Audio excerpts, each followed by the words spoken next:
मुझे गर्भाशय की बीमारी थी, जिसके कारण मेरा बच्चा गर्भ में ही मर जाता था। मेरा पति दूसरी शादी के बारे में सोचने लगा। एक दिन जब मैं रो रही थी तो हमारे नौकर ने कहा, मेरे पास तुम्हारी बीमारी का इलाज है। अगर तुम मेरे साथ एक रात बिताओ तो तुम्हारा बच्चा जीवित पैदा होगा। उसने 100% गारंटी दी। उसकी बातों में आकर मैंने उसके साथ रात बिताई। तब उस नौकर ने मैं कुर्सी पर बैठी थी, हाथ में चाय का कप था, मैं चाय पी रही थी। मन में एक आंसू का सैलाब उमड़ रहा था। मेरे पास सब कुछ था, अपार दौलत, बिजनेसमैन पति, खूबसूरती और आकर्षण, लेकिन एक ऐसी बीमारी थी जो मुझे सताती थी। जब भी मैं गर्भवती होती, 6 महीने बाद मेरा बच्चा गिर जाता। मेरे पति ने हर तरह का इलाज करवाया, डॉक्टर, हकीम, सब कुछ, फिर भी यह सिलसिला थम नहीं रहा था। मैं अपनी सोच में डूबी थी, तभी किसी की तेज नजरों की चमक ने मुझे चौंका दिया। सामने देखा तो नया नौकर था, शीशे के गमले साफ करते हुए मुझे ही घूर रहा था। मेरी नजर उससे टकराई तो वह हड़बड़ा गया। झट से नजरें झुकाकर फिर से गमला साफ करने लगा। कुछ दिन पहले पुराना नौकर काम छोड़कर चला गया था, तो मेरे पति ने इस नए नौकर को रखा था। वह 26 से 27 साल का था, घर के छोटे मोटे काम और ड्राइवरी करता था। कह सकते हैं मेरे पति ने इसे मेरे कामों के लिए रखा था। मैं जहाँ भी जाती इसी नौजवान के साथ जाती। मैंने गौर किया था कि जब तक मैं गाड़ी की पिछली सीट पर बैठी रहती, वह बहाने से मुझे घूरता रहता। मेरी नजर पड़ते ही वह फौरन नजरें फेर लेता। मेरी इस बीमारी की वजह से मेरा पति मुझसे खिन्न रहने लगा था। सिर्फ पति ही क्यों, पूरी दुनिया मुझसे तंग आ चुकी थी। किसी भी महफिल में जाती तो औरतें मुझसे किनारा कर लेती, जैसे मैं कोई अछूत हूँ। खासकर गर्भवती औरतें तो मुझे ऐसे देखती मानो मैं कोई डायन हूँ, जिसका साया भी उनके बच्चे को नुकसान पहुँचा देगा। मैं जानती थी कि लोग मुझे शायद इसलिए बर्दाश्त करते थे क्योंकि मेरा पति एक बड़ा और अमीर बिजनेसमैन था। उसके रसूख की वजह से लोग मजबूरी में मुझे सहते थे। उस रात भी मैं एक पार्टी में गई थी, लेकिन वहाँ कई औरतें मुझसे ठीक से बात नहीं करती थीं, क्योंकि सभी जानती थी कि जब भी मैं प्रेग्नेंट होती तो 6 महीने के बाद ही मेरा बच्चा गिर जाता है। एक औरत के लिए यह असहनीय दर्द है कि वह 6 महीने तक अपने पेट में अपनी संतान को महसूस करती है, उसे पालती है और फिर 9 महीने बाद उसे इस दुनिया में लाती है। मैंने अपने आंसुओं को पीछे धकेला और हाथ में पड़ा खाली कप टेबल पर रख दिया। घर में मेरे पास करने को कोई काम नहीं था। हर काम के लिए नौकर थे, इसलिए मैं हर वक्त अपनी सोच में डूबी रहती थी। रात को जब अभिषेक घर लौटता, मेरा उदास चेहरा देखकर उसके माथे पर अजीब सी सिलवटें पड़ जाती थीं। अभिषेक मेरे पिता के साथ काम करता था। मैंने उसे पहली बार पिता के ऑफिस में ही देखा था। फिर मेरे पिता ने ही उससे मेरी शादी की बात की। उसे भी कोई आपत्ति नहीं थी। हमारी शादी को 8 साल बीत चुके थे। इन 8 सालों में मैं 4 बार गर्भवती हुई, लेकिन हर बार मेरा बच्चा गिर गया। अभिषेक ने मेरा इलाज कराने के लिए कोई कसर नहीं छोड़ी। वह मुझे विदेश तक ले गया, लेकिन मेरी बीमारी खत्म होने का नाम ही नहीं लेती थी। अब तो अभिषेक भी हर वक्त मुझे ताने देता रहता। वह कहता, 8 साल हो गए, मैं तुमसे थक चुका हूँ। इतनी सारी संपत्ति है मेरे पास, लेकिन इसका कोई वारिस नहीं। मुझे अब कोई उम्मीद भी नहीं बची। मैं क्या करूँगा इतने धन का? मर गया तो सब कुछ दूसरों के हवाले हो जाएगा। आज भी मैं चुपचाप बैठी उसकी बातें सुन रही थी। उसे क्या कह सकती थी? पिछले 2 साल से वह मुझे ऐसी ही बातें सुना रहा था, लेकिन मैं खामोश थी। मैं उसकी बातों का मतलब अच्छी तरह समझती थी। वह जो चाहता था, मैं उसे किसी भी कीमत पर इजाजत नहीं दे सकती थी। 2 साल से वह दबे छुपे लफ्जों में कह रहा था, लेकिन आज उसने साफ साफ कह दिया, मैं दूसरी शादी करना चाहता हूँ। मैं रोने लगी। राहुल, यह क्या कह रहे हो? मैंने उसका हाथ पकड़ लिया। ऐसा मत करो। तुम क्या समझते हो? संतान न होने का गम सिर्फ तुम्हें है, मुझे नहीं। मैं अपनी संतान खोने के बाद लोगों के घटिया रवैये को भी सहन करती हूँ, और ऊपर से तुम मुझ पर एक और जुल्म करना चाहते हो। मेरे घर में सौतन लाना चाहते हो। अभिषेक को मुझसे प्यार था। शायद यही वजह थी कि पिछले 8 सालों में वह इस बात को कहने से हिचकता रहा, लेकिन वह आखिरकार एक पुरुष था और वह कुछ भी कर सकता था। मैं अपने घर में किसी दूसरी औरत को बर्दाश्त नहीं कर सकती थी, न ही अपने पति को किसी के साथ बांट सकती थी। मुझे बस यही डर सता रहा था। वह बोला, तुम औरतों के पास यह खासियत है कि जरा सी बात पर रोकर अपने दिल का बोझ हल्का कर लेती हो। लेकिन बताओ मैं क्या करूं? मुझे संतान चाहिए हर हाल में। अगर मैंने और साल बर्बाद किए तो बात और मुश्किल हो जाएगी। मैंने कहा, अभिषेक तुमने जैसा चाहा मेरा इलाज करवाया, अब भी जो चाहे कर लो, मैंने कभी मना तो नहीं किया, लेकिन मुझे इस दुख में मत डालो। इस बार उसने मेरे दोनों हाथों से अपना हाथ छुड़ाया और उठकर बाहर चला गया। मैं पूरी रात रोती रही। सुबह मेरी आंखें बहुत ज्यादा सूज गई थीं। राहुल मेरे उठने से पहले ही जा चुके थे। मैं जैसे ही कमरे से बाहर निकली, नौकरानी ने मुझसे नाश्ते के बारे में पूछा। मैंने कहा, मुझे कुछ नहीं खाना, बस एक कप चाय दे दो। मैं हॉल में सोफे पर बैठ गई, जहां नौकर शीशे की मेज और गमले को कपड़े से साफ कर रहा था। उसने मेरी ओर देखकर कहा, मैडम आपको कोई परेशानी है न? आप हमेशा इतनी उदास क्यों रहती हैं? मैंने उसे अजीब नजरों से देखा और कहा, अपने काम से काम रखो। मैं कैसी हूँ, तुम्हें इसकी कोई जरूरत नहीं। उसने कंधे उचकाए, गहरी सांस ली और फिर से गमला साफ करने लगा। तभी नौकरानी ने मेरे सामने चाय रखी और चली गई। मैंने चाय का कप उठाया और पीने लगी। वह फिर बोला, मर्जी आपकी, लेकिन अगर किसी से अपनी परेशानी बता दें तो शायद आपका दुख कम हो जाए। उसकी बात ने मुझे चौंका दिया। मुझे हैरानी हुई कि उसे कैसे पता कि मुझे क्या परेशानी है। वह तो बस 1 महीने पहले ही आया था। मेरे दिमाग में ख्याल आया कि शायद किसी नौकर या नौकरानी ने उसे बताया होगा। फिर दूसरा विचार आया कि शायद वह किसी पीर फकीर को जानता हो जो मेरी परेशानी हल कर सके। मैंने कहा, इधर आ, मेरी बात सुन। मेरे कहते ही वह तुरंत कपड़ा एक तरफ रखकर मेरे पास जमीन पर बैठ गया। मैंने पूछा, तुम्हें कैसे पता कि मुझे क्या परेशानी है? मैं क्यों उदास रहती हूँ? वह बोला, मैडम मुझे पता चल जाता है। आपकी नौकरानी ने मुझे बताया था। मुझे आपके लिए बहुत दुख होता है। मैंने पूछा, इस परेशानी का क्या हल है? वह नजर झुकाकर बोला, हल तो है, लेकिन आप वह काम नहीं कर सकती। मैंने कहा, ऐसा कौन सा काम है जो मैं नहीं कर सकती? मुझे बता। वह खड़ा हो गया और बोला, मैडम मुझे पता है, आप वह काम नहीं कर सकती। इतना कहकर वह चला गया। मैं हैरान रह गई, सोचने लगी कि आखिर ऐसा क्या काम है जो मैं नहीं कर सकती। मैंने हर तरह का इलाज करवाया था, डॉक्टर, हकीम, पीर फकीर, किसी को नहीं छोड़ा। मैं पढ़ी लिखी थी, फिर भी पीर फकीरों पर यकीन कर लेती थी। जो जैसा कहता मैं वैसा कर लेती, लेकिन कुछ फायदा नहीं हुआ। इंसान उम्मीद पर ही जिंदा रहता है। जब उसे कोई नया रास्ता दिखता है तो उसे उम्मीद बंधती है कि शायद उसकी परेशानी दूर हो जाए। मुझे भी उस नौकर की बात से एक नई उम्मीद जगी थी। मैंने ठान लिया कि वह जो भी इलाज बताएगा मैं जरूर करूंगी। लेकिन परेशानी ये भी थी कि राहुल मुझसे दूसरी शादी की बात कह चुके थे। उन्हें हर हाल में औलाद चाहिए थी और मैं इसके लिए कोई भी रास्ता अपनाने को तैयार थी। मैं अपने पति को छोड़ नहीं सकती थी, न ही उसे किसी दूसरी औरत के साथ बर्दाश्त कर सकती थी। अगले दिन जब मैं शॉपिंग के लिए निकली तो उसी नौजवान ड्राइवर के साथ गई। गाड़ी में बैठते ही इधर उधर की बातों के बाद मैंने उससे कहा कि वह मुझे वह इलाज बताए जिसे मैं हर हाल में करवाना चाहती थी। वह बोला, मैडम मैंने तो कहा यह आपके बस की बात नहीं, हर काम औरत नहीं कर सकती। मैंने पूछा, क्या वह इलाज जो तुम बता रहे हो उससे 100% मुझे औलाद हो सकती है? वह बोला, हाँ बिल्कुल हो सकती है, और मैं इस बात पर शर्त लगा सकता हूँ। उसके भरोसेमंद लहजे से मुझे उसकी बातों पर यकीन होने लगा। मैंने पूछा, क्या कोई बाबा है या डॉक्टर या हकीम जो इस बीमारी का इलाज करता हो? मेरी बात पर वह हंसने लगा और बोला, नहीं, इन तीनों में से कोई नहीं। आप तो इनके पास कई बार जा चुकी हैं और खाली हाथ लौटी हैं।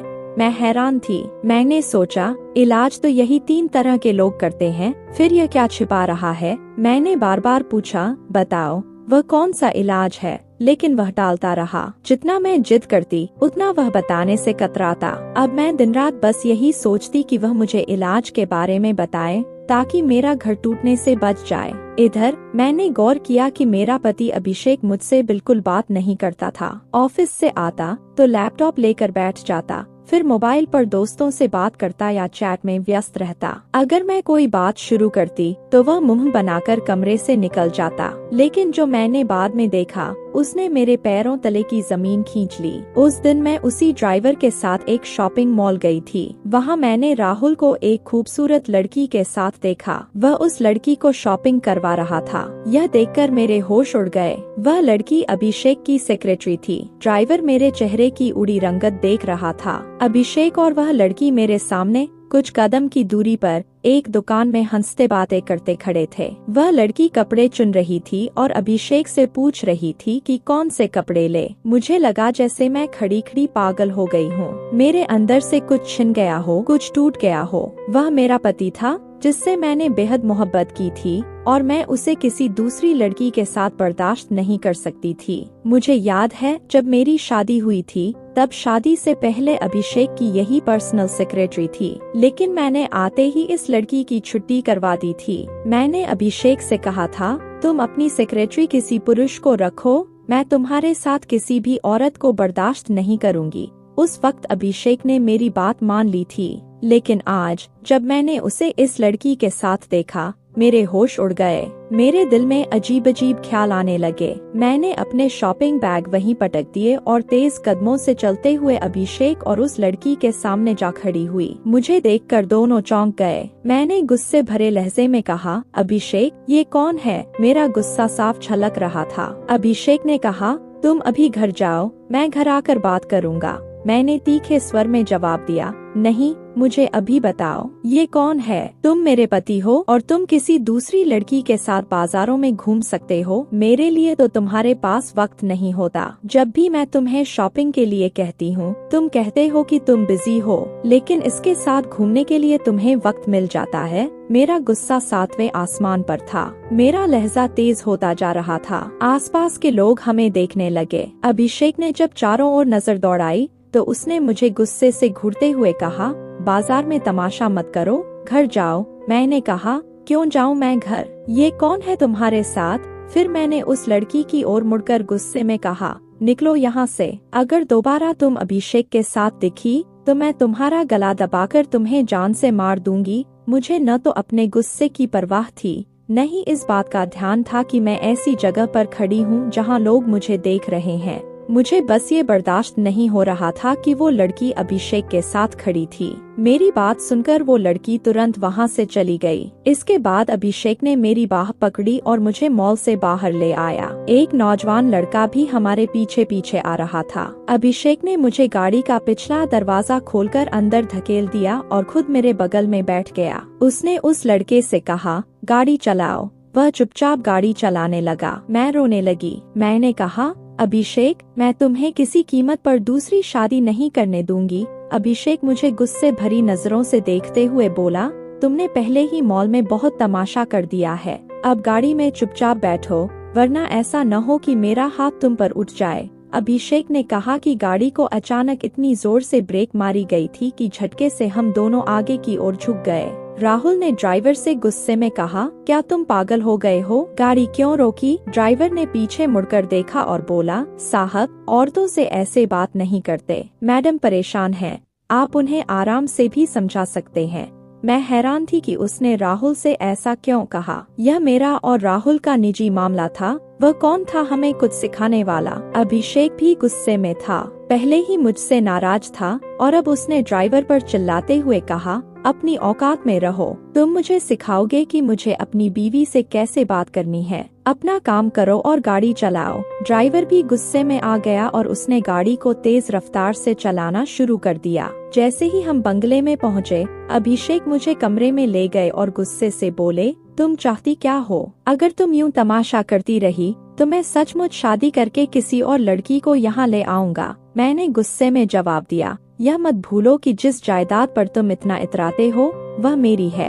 यह बिजनेस मेरा है, यह बंगला भी मेरा है। मैंने आज तक अभिषेक को यह बात नहीं जताई थी, लेकिन अब मैंने साफ कह दिया। मैंने आगे कहा, तुम शायद भूल गए हो कि तुम मेरे बाबा के साथ काम करते थे। मेरी बात सुनकर अभिषेक का चेहरा लाल हो गया। वह मेरे पास आया और चिल्लाकर बोला, बड़ा घमंड है तुम्हें अपने पैसे और इस घर पर। तुमने मुझे दिया ही क्या है? एक औलाद तक तो तुम मुझे नहीं दे सकी। अगर इतना ही घमंड है अपने पैसे पर तो ठीक है, मैं तुम्हें तलाक देता हूँ। यह सुनकर मुझे ऐसा लगा जैसे मेरे ऊपर आसमान टूट पड़ा हो। मैं अभिषेक से हर तरह की उम्मीद कर सकती थी, लेकिन तलाक की बात कभी नहीं सोची थी। पल भर में उसने मुझे तलाक दे दिया और बोला, संभालो अपना घर और अपना कारोबार। अब मैं देखता हूँ तुम इसे कैसे चलाती हो। मुझे पैसों की कमी नहीं, मैं बहुत कुछ कमा चुका हूँ। यह कहकर वह घर से चला गया। मैं पत्थर की मूर्ति की तरह खड़ी रह गई। सदमे से मैं बेहोश होकर वहीं गिर पड़ी। जब मुझे होश आया, मैं अपने बेड पर थी। डॉक्टर मुझे चेक कर रहे थे और वह ड्राइवर और हमारी नौकरानी भी कमरे में थे। डॉक्टर ने मुझे होश में देखकर पूछा, आपको क्या हुआ था? मैं क्या बताती कि मैंने क्या खो दिया था। मैं चुप रही। डॉक्टर ने कुछ दवाइयाँ लिखी और बोले, ये दवाइयाँ मंगा लो, आप ठीक हो जाएंगी। डॉक्टर के जाने के बाद ड्राइवर ने नौकरानी से कहा, मैडम के लिए ताजा जूस लाओ।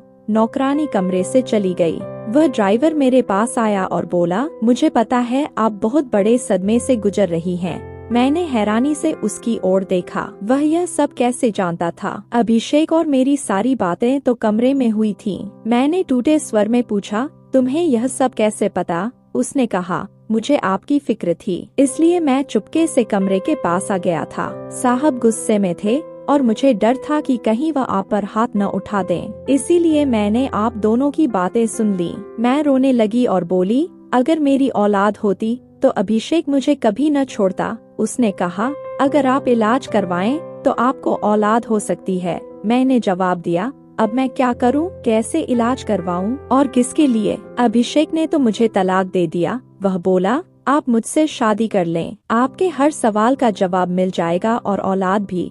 उसकी बात सुनकर मैं सोच में पड़ गई। पहले जब मैंने इलाज की बात की थी तो वह मना करता था, लेकिन जैसे ही अभिषेक ने मुझे तलाक दिया, वह शादी और औलाद की बात करने लगा। मेरे सिर में चक्कर आने लगे। मैंने उसे कमरे से बाहर भेज दिया, लेकिन सारा वक्त यही सोचती रही कि उसकी बात मानने में क्या हर्ज है। अभिषेक ने गुस्से में मुझे तलाक दे दिया। अगर मैं इस लड़के से शादी कर लूं और मुझे औलाद हो जाए तो मैं इससे तलाक लेकर दोबारा अभिषेक से शादी कर लूंगी। अभिषेक को मुझसे औलाद चाहिए थी और वह मुझे मिल जाएगी। मैंने उस नौकर से कहा, मुझे तुमसे शादी करने में कोई दिक्कत नहीं। यह सुनकर वह खुश हो गया। उसी शाम मेरी शादी उससे हो गई जिसका नाम मोहित था। उस दिन पहली बार मुझे उसका नाम पता चला। मैं ज्यादा सजीजी नहीं थी, क्योंकि यह मेरी ख्वाहिश नहीं बल्कि मजबूरी थी। रात को जब वह मेरे कमरे में आया, मेरा दिल तेजी से धड़कने लगा। मोहब्बत से नहीं, डर से। एक औरत के लिए शायद किसी दूसरे मर्द को अपनी जिंदगी में शामिल करना बहुत मुश्किल होता है। मैं भी उसी परेशानी से गुजर रही थी। उसने अपना हक मुझसे वसूल कर लिया। हैरानी तब हुई जब 1 महीने बाद मैं प्रेग्नेंट हो गई, लेकिन मुझे डर था कि कहीं 6 महीने बाद फिर से मेरा बच्चा न गिर जाए। इस बार ऐसा नहीं हुआ। मैंने एक बेटे को जन्म दिया। मैं बहुत खुश थी, लेकिन फिर वही सवाल मेरे दिमाग में घूमने लगे। आखिर उसने मेरे साथ ऐसा क्या किया कि मुझे जिंदा बच्चा हुआ? मैंने मोहित से इस बारे में पूछा। वह मुस्कुराकर बोला, आपको औलाद चाहिए थी, वह मिल गई। अब क्यों परेशान हो रही हैं? मैंने कहा, ऐसा करो, मुझे तलाक दे दो।